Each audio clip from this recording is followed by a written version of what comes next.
Hey, what's up, VC? I'm back with another video. It's been a while, and this isn't too interesting of a video, but it's what I've wanted to make since I bought these. Bought a little collection the other day, only about 200 records and 400 to 500 45s. So quick shout out. There's a channel I found recently. He's not new to YouTube, but he's new to me. I just found his channel. It's a guy named Mac over at I Buy Old Records.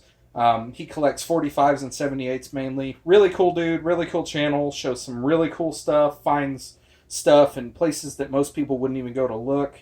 You know, flea markets, antique malls, stuff like that, just junk stores, places that usually wouldn't sell stuff, or people wouldn't usually go to buy stuff is what I mean. But yeah, so quick shout out to him. I don't know if he'll see this video, but just wanted to give him a shout out. But yeah, I've been picking up some tips from him as far as 45s go. I've always been into 45s, but I've never really known specifically what to look for as far as like rare stuff goes, because I've always just looked for the common stuff, the stuff that I wanted. But my collection has gotten so big, I've never really shown it, but I have probably about 1,000 45s already in my personal collection. You know, just of people that I love, bands from the 80s that I love, artists that I'm a completist for. I need to have everything, stuff like that. And I have a couple of rarities, but nothing too special. But yeah, so, you know, I took some of his tips, saw this collection pop up for a really fair price for what it was. And the 45s was what I was mainly interested in. I went through and pulled out, I don't know, about 100 of them that I'm going to keep. Just, you know, not really common stuff. It's a lot of 90s country stuff, which some of the stuff otherwise you can't get it on vinyl except for the 45s, and a lot of them were from jukeboxes because you can see the wear from it and stuff like that, and they have the timing strips and the little, you know what I'm talking about, the jukebox strips and stuff like that. But there was some cool stuff in there for me personally. Found a couple Shania Twain ones, which I've always loved her music growing up as a kid. You know, she was one of my favorites. Bunch of George Strait, Garth Brooks, stuff like that I won't show, but I will show at the end a couple of pretty rare ones that I found, and I can credit finding these to Mac over there at I Buy Old Records, because otherwise I wouldn't have known what to look for. But yeah, we'll get right into this. I'll show some of the LPs. These are the ones I'm going to keep. The rest of them, I'm not sure about yet. So like I said, I'll just show the ones that I'm going to keep. Truck Stop, Keep It Country, and Truck Stop in Concert. These are both German pressings. Did a little research, had never heard of them before, but they're basically a German-based country band, so that should be pretty interesting. We have T.G. Shepherd. What is this? Living on the Edge. Sorry, I need to put my glasses on. I can't see. Oof. The Best of Willie. Willie Nelson, Angel Eyes, and The Shrink with the Hype sticker. Willie Tougher Than Leather. Dolly Parton, Linda Ronstadt, and Emmylou Harris Trio. It's a cool album. Willie Yesterday's Wine. Mel McDaniel, Now You're Talking. The World of Johnny Horton, nothing special, but a cool compilation. Basically his greatest hits, all the stuff you need. Willie's greatest hits. Reba McEntire. What is this? Whoever's in New England. There were a couple of her albums, and unfortunately they all had water damage, but I'm still going to keep them because there's ones I didn't have, and I love her stuff. Self-titled album, and Sweet 16. And there was Free, Fire, and Water. There was a little country mixed in here, little rock mixed in here, not much. It was mostly old country, and a lot of stuff that I've gotten rid of already that I didn't want. Randy Travis, Old 8x10. I want to get a better condition copy of this, but this will work as a filler until then. Luke the Drifter, In the Shrink. That's a really nice copy.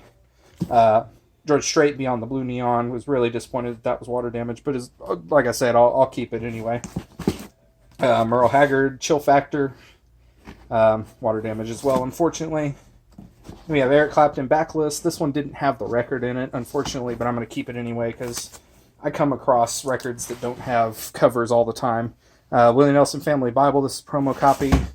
The Best of Waylon. And like I said, with that Eric Clapton, there was a lot of good rock stuff in here. I mean, not great, but common rock stuff, but not your usual stuff. Like there was a copy of Led Zeppelin 4, a Pink Floyd album, the Eagles, Hotel California, stuff like that the records weren't in there, so I don't know if the guy that I bought these from pulled the records out and kept them, or they just weren't in there.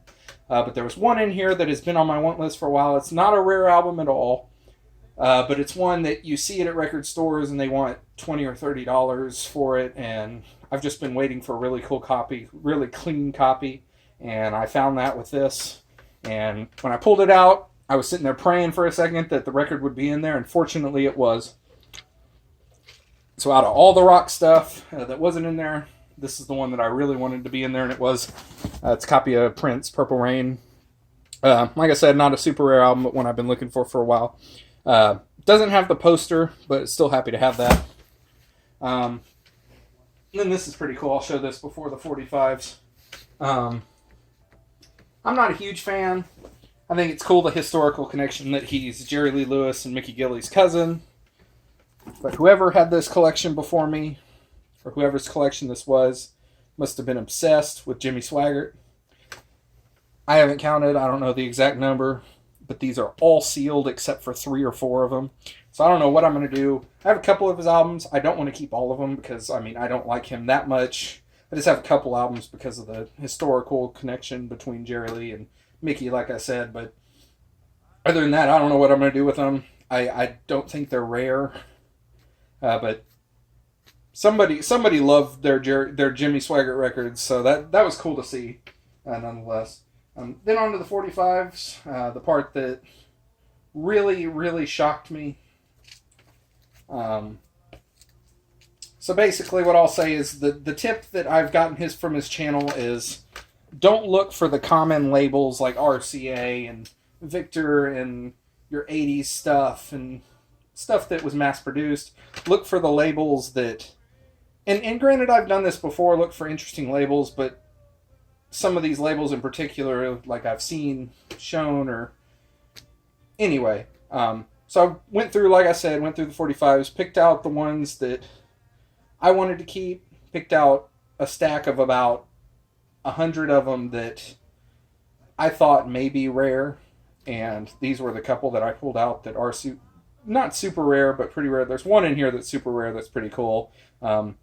It blew my mind. I didn't realize that records could be worth... I mean, I take that back. I knew records could be worth this much, but anyway, let me get into it. Some cool stuff. Unfortunately, most of these are only in G plus or VG minus condition because they do have... I don't know if you'll be able to see it on camera, but scratches like that. Nothing too bad, but they're not mint. Except for the one that's worth a lot of money. It's pretty close. I'd grade it a strong VG. But yeah, one of the ones we got is Larry Dowd and the Rocketones, Blue Swingin' Mama on Spinnin' Records. This is about a $30 45, so that's cool. These I am going to try to sell. We got Earl King in his band, A Mother's Love, backed with I'm Your Best Bet Baby on Specialty. Same thing, about a $30 record. Then we have Dolly Cooper, Wild Love on Ebb. Time Brings About a Change. It's about a $40 record. Big Walter, Pack Fair and Square, and Hello Maria. There's some good blues stuff. I might keep it if I can't sell it, but I have it posted on eBay for $50. It's about what it goes for, 40 or $50. So if somebody snags it, I'll sell it. If not, I'll keep it. Then we have the Catalinas, Speechless, and Fly in Formation with You on Backbeat Records. Then the big one. I looked it up on Discogs, and it's never been sold, but a bunch of people have it in their want list. And one guy has a copy listed for a pretty ridiculous amount, and I was thinking, okay, maybe, because sometimes people do that. When a bunch of people have it in their want list, somebody comes across it, they post it for a ridiculous amount, hoping somebody will snag it. But then I looked on PopPsych, and I literally sat there for a good couple of minutes, just... I don't know. I've never held a record this expensive, this rare in my hand, so I was just speechless. As soon as I could, I put it into a sleeve and got it set in a special place where it will not get broken. But it is a copy of Bill Blevins, Crazy Blues, and Baby I Won't Keep Waiting on National. I don't know how much exactly I'll be able to get for that, but to put it into perspective for y'all, the two most recent copies that sold, one sold in 2016 and one sold in 2019. The one in 2016 was about in the same condition as this and went for $695. And then there was a copy in last year in 2019 that was near mint that went for $1,000. So I don't know. I'm gonna shoot for at least 600. I'm probably gonna hold on to it if I get any offers less than that. I have it on eBay posted for 700 right now. If I can get that, I would be amazed. I would be blown away. But if somebody shoots me an offer of 600, I'd take it. But anything less than that, I'm probably gonna hold out. I don't know. I really don't. I really would like to sell it in person, but I doubt there's anybody around here that would be willing to buy it for that much. I don't even know how I'd go about shipping something like this, because I mean I can package this as well as I want, but I don't really trust the postal system with something as rare as this, as expensive as this. But you know, I'll just say that this right here, if I can sell it for $600, that's 4 times what I paid for this whole collection. So you know, I think I did well. So even if I can't sell that one, I mean, these other ones over here would make my money back. And there was also one that I already sold. I forget what it was, but it was some Waco-based girl band from the 60s with the picture sleeve, and I posted it on eBay. Copies had sold on Discogs for about anywhere, the range was about $75 to $150. But none of them I didn't think had the picture sleeve with it. So since mine had the picture sleeve, I posted it for $150 on eBay. And within 10 minutes, somebody snagged it at my asking price. Didn't even send an offer or anything. So I should have probably listed it for higher. But, I mean, I sold one record and made my money back. So this is why I do this. I love buying collections and doing stuff like this. And most of the time when I do it, I know I'm talking a lot, but I just haven't done a video in a while, so I've got a lot to say. So anybody who's stuck with me this long, thank you. I appreciate you. So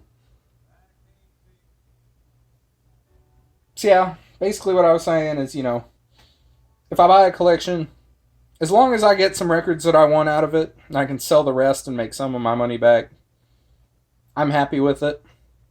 But if I can do like this and quadruple my money on one record, I mean, I'm speechless. This is the best I have ever done on a collection. I bought a big collection about 2 years ago, and there was one record in there I sold for $400. But this totally tops it. So yeah, thanks for watching. Don't know when I'll be back. Hopefully it'll be sooner than later. But thanks for sticking around. Thanks for all the subs. I have been, you know, keeping up with that.